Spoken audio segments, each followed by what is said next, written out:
दोस्तों नमस्कार, मैं हूं नंदलाल शर्मा और आप देख रहे हैं साझा भारत। बड़ी खबर आज की ये रही कि जयराम महतो की पार्टी ने 3 और उम्मीदवारों का ऐलान किया है। रांची से देवेंद्र महतो को टिकट दिया गया है, दुमका से बेबी लता टुडू को और एक उम्मीदवार धनबाद से इखलाक अंसारी को टिकट दिया गया है। धनबाद सीट एक बड़ी सीट है जहां इंडिया गठबंधन ने अभी तक अपने प्रत्याशी का ऐलान नहीं किया है। वहां पर समीकरण बन रहे हैं, बिगड़ रहे हैं, लेकिन इंडिया गठबंधन ढुलू महतो के खिलाफ जो बीजेपी के उम्मीदवार हैं अब तक उम्मीदवार का ऐलान नहीं कर पाया है।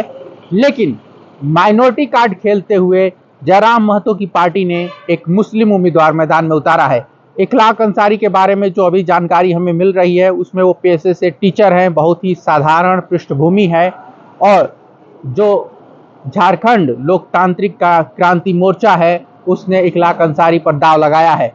इसी तरीके से जब हमने जयराम महतो की पार्टी के अपने सूत्रों को, अपने संबंधों को फोन किया और बताया और पूछा कि ये बेबी लता टुडू महतो कौन है, तो उन्होंने कहा कि बहुत ही साधारण पृष्ठभूमि की हैं, ज़्यादा कुछ जानकारी नहीं है और इसको लेकर के जयराम महतो की पार्टी में ही अलग अलग रिएक्शन आ रहे हैं।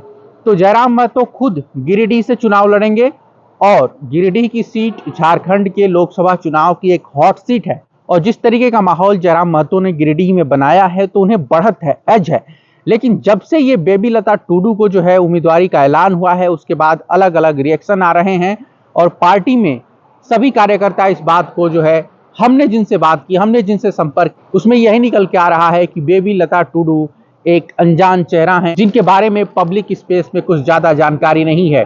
तो इखलाक अंसारी, बेबी लता टुडू और देवेंद्र महतो रांची का एक जाना माना युवा चेहरा है जो लगातार पेपर लीक और छात्रों के मुद्दों पर लड़ते रहे हैं। जयराम महतो के साथ कंधे से कंधा मिलाकर पहली पंक्ति में खड़े रहे हैं और वो पिछले कुछ दिनों से लगातार रांची में सक्रिय हैं, अपने लोगों से मिल रहे हैं, बात कर रहे हैं, समर्थन जुटा रहे हैं और रांची से उनकी उम्मीदवारी को लेकर के कयास लगाए जा रहे थे और कयासों के अनुरूप ही जयराम महतो की पार्टी ने उन्हें टिकट दिया है। लेकिन जो सबसे ज्यादा जो एक दिलचस्प नाम बेबी लता टुडू का है, जिनके बारे में जयराम महतो की पार्टी के ही कार्यकर्ता और जो लोग हैं वो कह रहे हैं कि हमें कुछ ज्यादा जानकारी नहीं है। तो इस तरीके से जयराम महतो ने झारखंड चुनाव में लगभग 7 सीटों पर जो है अपने उम्मीदवारों का ऐलान कर दिया है। आपको पता है गिरिडीह से जयराम महतो लड़ ही रहे हैं, धनबाद से जो है इखलाक अंसारी लड़ेंगे, रांची से देवेंद्र महतो लड़ेंगे और दुमका से जो है बेबी लता टुडू लड़ेंगी, संजय मेहता हजारीबाग से लड़ेंगे और आप देखिए कोडरमा से मनोज यादव लड़ेंगे और चतरा से उम्मीदवार एक और मैदान में हैं।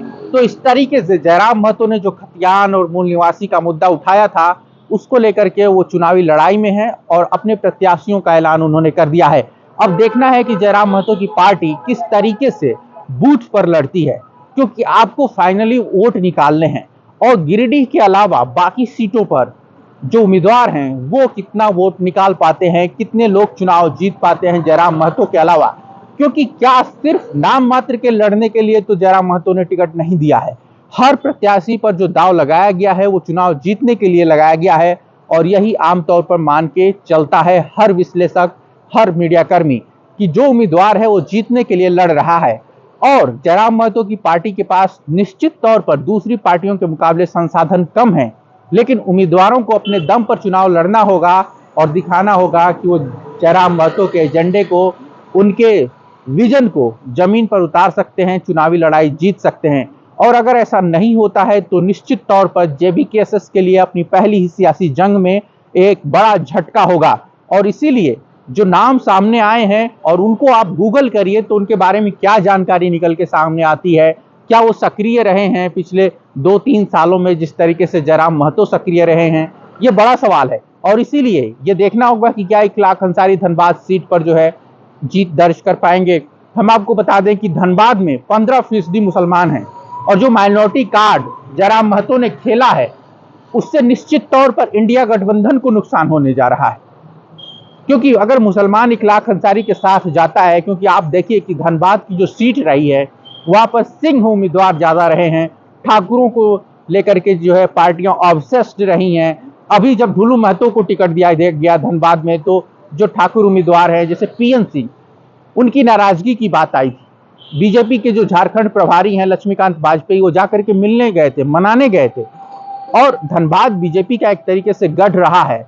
वहां पर बाहरी उम्मीदवार जो बाहर के, जिन्हें यहाँ पर झारखंड में जो लोग खतियान की लड़ाई लड़ते हैं, जो कहते हैं कि बिहार के हैं, बलिया के हैं, यूपी के हैं और यहाँ आकर के राजनीति करते हैं, तो ऐसे वोटरों की बहुतायत है। धनबाद एक शहरी बहुल सीट है और उस सीट पर इखलाक अंसारी के सामने चुनौती है कि वो क्या करते हैं। निश्चित तौर पर यह देखना होगा कि इंडिया गठबंधन को कितना नुकसान इखलाक अंसारी पहुंचा सकते हैं, क्योंकि 2024 का चुनाव सिर्फ झारखंड का चुनाव नहीं है और नेशनल पार्टियां जो चुनाव लड़ रही हैं वो भाजपा हटाओ के नारे पर लड़ रही हैं, संविधान बचाओ के नाम पर लड़ रही हैं, लोकतंत्र बचाओ के नाम पर लड़ रही हैं। और ये जो अगर जयराम महतो या उनके समर्थक जिस तरीके से ये बात कह देते हैं कि ये बाहरी पार्टियां हैं, सब एक दूसरे जैसा हैं, तो ये चुनाव उस तरीके का नहीं है। धनबाद में लड़ाई जो है, जिस तरीके से खतियान के मुद्दे पर, मूल निवासी के मुद्दे पर बीजेपी ने महतो उम्मीदवार दिया है, ढुलू महतो को दिया है, तो उसके बाद से इंडिया गठबंधन लगातार जो है माइनॉरिटी को लेकर के जिस तरीके से पिछले 10 सालों में जुल्म हुआ है उसको मुद्दा बना रहा है। न्याय की बात हो रही है और ये बात देखनी होगी कि इखलाक अंसारी कितना वोट पाते हैं, क्योंकि गिरिडीह में जयराम महतो का जो एज है, बढ़त है, वो सबको स्वीकार है। सब मानते हैं कि जयराम महतो आगे हैं, लेकिन बाकी सीटों पर क्या हो? क्या बेबी लता टुडू सीता सोरेन को हरा पाएंगी? क्या जेएमएम के उम्मीदवार को हरा पाएंगी? क्योंकि दुमका एक पारंपरिक सीट रही है, जेएमएम की गढ़ रही है, तो देखना होगा कि वहां जयराम महतो की उम्मीदवार को कितना वोट मिलता है। इसी तरीके से रांची भी बीजेपी का संजय सेठ का मुकाबला है और सेठ के सामने देवेंद्र महतो हैं, तो देखना होगा कि देवेंद्र महतो कैसा परफॉर्म करते हैं, कितने वोट ला पाते हैं। क्या वो इस स्थिति में होंगे कि लोकसभा चुनाव के बाद जब झारखंड में विधानसभा चुनाव होंगे तो वो विधानसभा चुनाव के लिए रांची विधानसभा सीट से अपनी दावेदारी कर सकें? क्या वो इतना वोट ला पाएंगे? ये सब देखने वाली बातें होंगी और देखना होगा कि जो माहौल गिरिडीह में है, क्या वो दूसरी सीटों पर बना पाती है पार्टी की नहीं। कहा जाता है कि जब आप पहली बार चुनावी मैदान में उतरते हैं तो निश्चित तौर पर आपके सामने संघर्ष होता है, मतदाताओं का विश्वास जीतने की चुनौती होती है, क्योंकि उम्मीदवार नए होते हैं, नेता नए होते हैं और ग्राउंड में सबको जो है जाकर के साबित करना पड़ता है। संसाधन बहुत पार्टियों के पास नहीं होते हैं, बड़ी बड़ी पार्टियों की बात अलग है, लेकिन देखना होगा कि क्या जनता आपके पीछे जुटती है।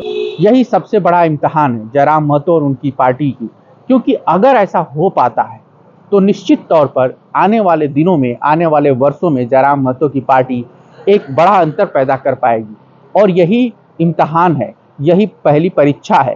अगर देवेंद्र महतो, बेबी लता टुडू, मनोज यादव, संजय मेहता अगर इतना वोट ला पाते हैं कि वो विधानसभा चुनाव में अंतर पैदा कर सकें, या अगले चुनाव में 2029 के लोकसभा चुनाव में क्या वो जनता के बीच जा पाएंगे, अगर इतना समर्थन मिलता है, वो दूसरे नंबर तक भी पहुंच पाते हैं, जीत जाते हैं।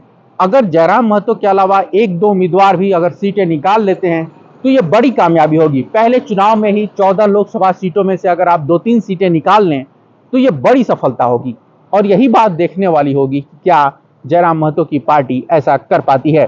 साझा भारत पर लोकसभा चुनाव की कवरेज लगातार जारी है। देखते रहिए, जुड़े रहिए। आप सबका शुक्रिया, नमस्कार, धन्यवाद।